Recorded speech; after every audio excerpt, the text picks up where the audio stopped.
Ça peut arriver, mais des chiens errants. Non, mais c'est vrai, des chiens errants, quoi. Oui, non, C'est-à-dire non, mais des jamais chiens on qui a sont vu. rendus finalement, mais Oui. pas dans la nature. Non, Non. dans la nature, j'ai jamais vu un lion monter sur un autre lion. Nous voilà. Et toutes ces sculptures qui nous sortent en ce moment Voilà, dans l'art deux individus contemporain. de même sexe qui s'accouplent. Bon, d'une part, est-ce que vous avez vu aussi dans les autres espèces, il y en a qui font l'excision et la circoncision. A priori, non. Hein? A priori, Est-ce que vous avez vu aussi dans les autres espèces, il y en a qui font la contraception et l'avortement. non plus, c'est vrai. Bon, donc par conséquent, dans le respect et la conformité des lois des règles de la nature. Oui, ça, impératif. Mais là, tu vas contre la pensée dite moderne et républicaine qui dit que finalement, bah, ton corps, tu fais ce que tu veux, tu peux changer tes seins, tu peux louer le ventre. Dans le respect et la conformité Absolument. des lois et des règles de la nature. Que ça plaise ou non. Par Absolument. ailleurs, hein, C'était un peu ça la mission du roi. Oui. Rappeler aux Français Voilà. tout le temps les choses. voilà. Et Qui ne d'autre partent pas en part, sucette. il faut savoir aussi de honorer, respecter, protéger notre mère nourricière, Absolument. la planète Terre, Absolument. et de glorifier par tous les dieux de la Terre notre mère nourricière, la planète Terre. Ce qui veut dire en clair, parce que la royauté, on a tenu compte de ça. Mais d'où ça vient, ça, ce que je viens à l'instant de prononcer, les paroles que je viens de prononcer, ça nous vient de nos origines, hein, qui sont paganistes. C'est vrai. Hein. L'Europe, la France, avant d'être chrétienne, était paganiste depuis plus de 100 000 ans. Absolument. Donc ça, ce sont nos Et véritables c'était la racines. connaissance de la nature et des lois et règles Voilà. de la nature. Donc par conséquent, appelle- ça, ce que je viens de dire, c'est ça. Nous Et sommes ça a en été- fait... Et ça a été... ça a toujours été pris par la royauté parce que elle savait C'est le que sol ça solide. pouvait pas, parce que sans ça, ça... Bon, mais c'est aussi pour nous. C'est valable pour nous.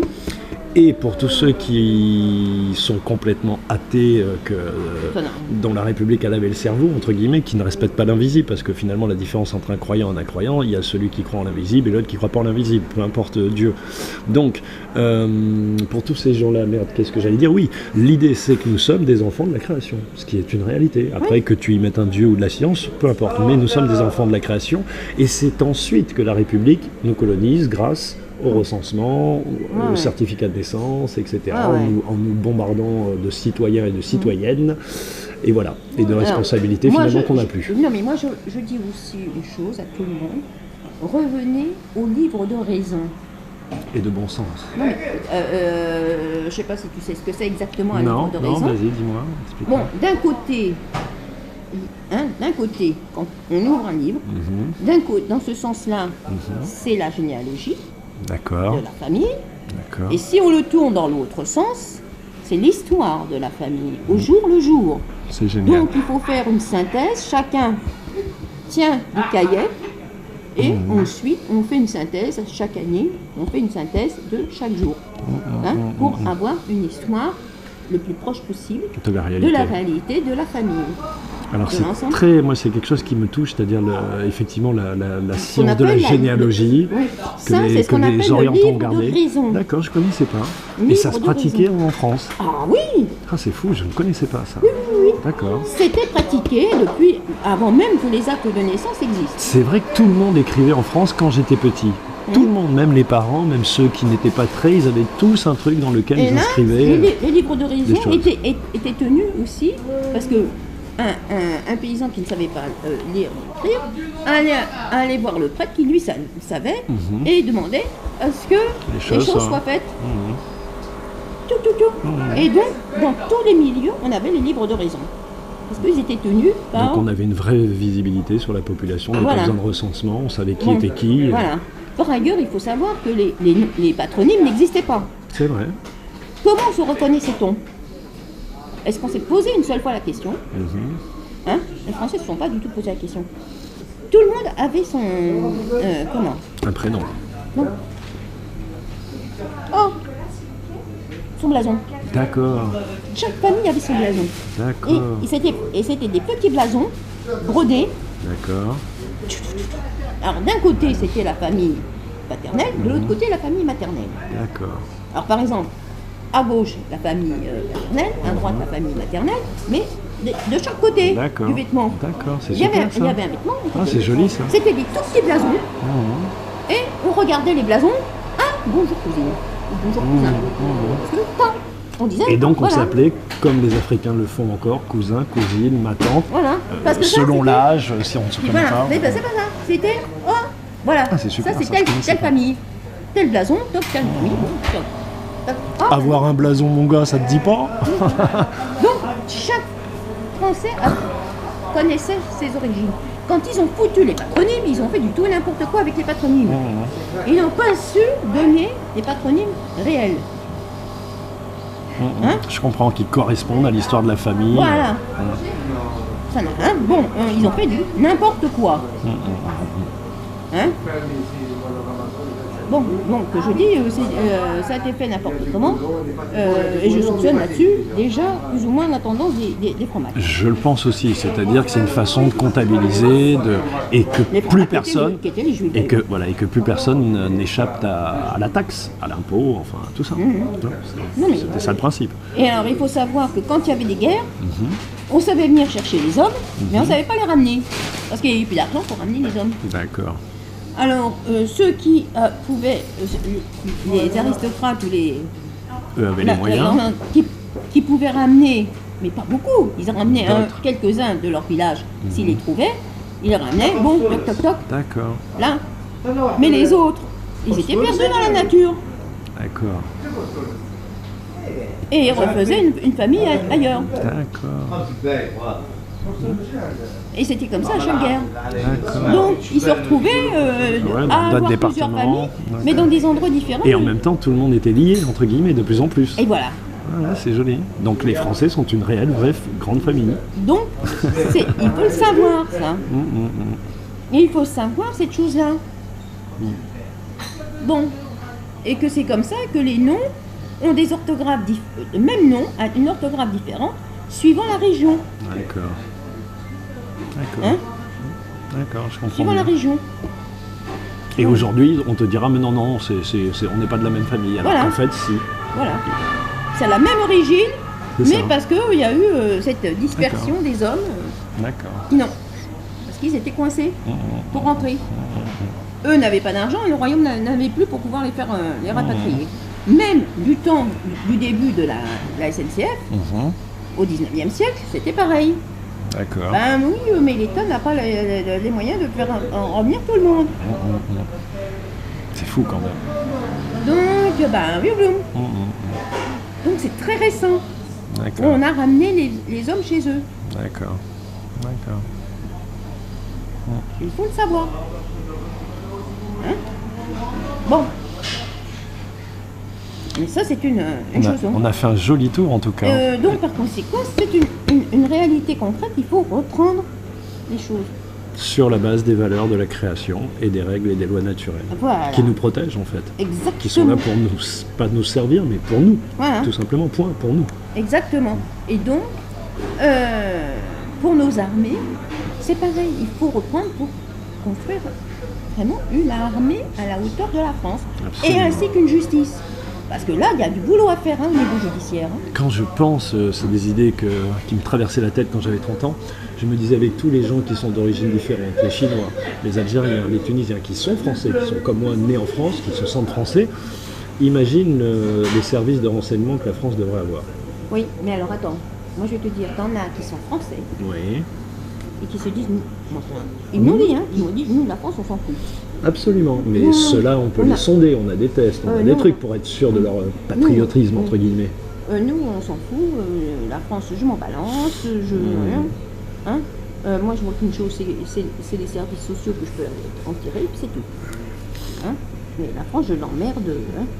J'ai un cousin d'origine algérienne qui me dit ça, il me dit... les Arabes, ils sont Arabes quand ça les arrange, les Français quand ça les arrange, en parlant de certaines personnes, pas de tout le monde évidemment. Oui, donc voilà, mais on pourrait quand même avoir un putain de service de renseignement, on devrait avoir le service le plus top, en tout cas le service humain le plus pertinent du monde. Ouais, sauf que, bon, Moi, peut-être qu'ils parlent comme ça aussi, parce que je dis pas que leur... non, mais il y en a qui sont dans l'armée actuellement, d'accord, des Arabes, et qui sont partis en Afghanistan, non. Nous, on regrette. Si on doit tirer sur quelqu'un, on tirera sur les Français, mais pas sur les Afghans.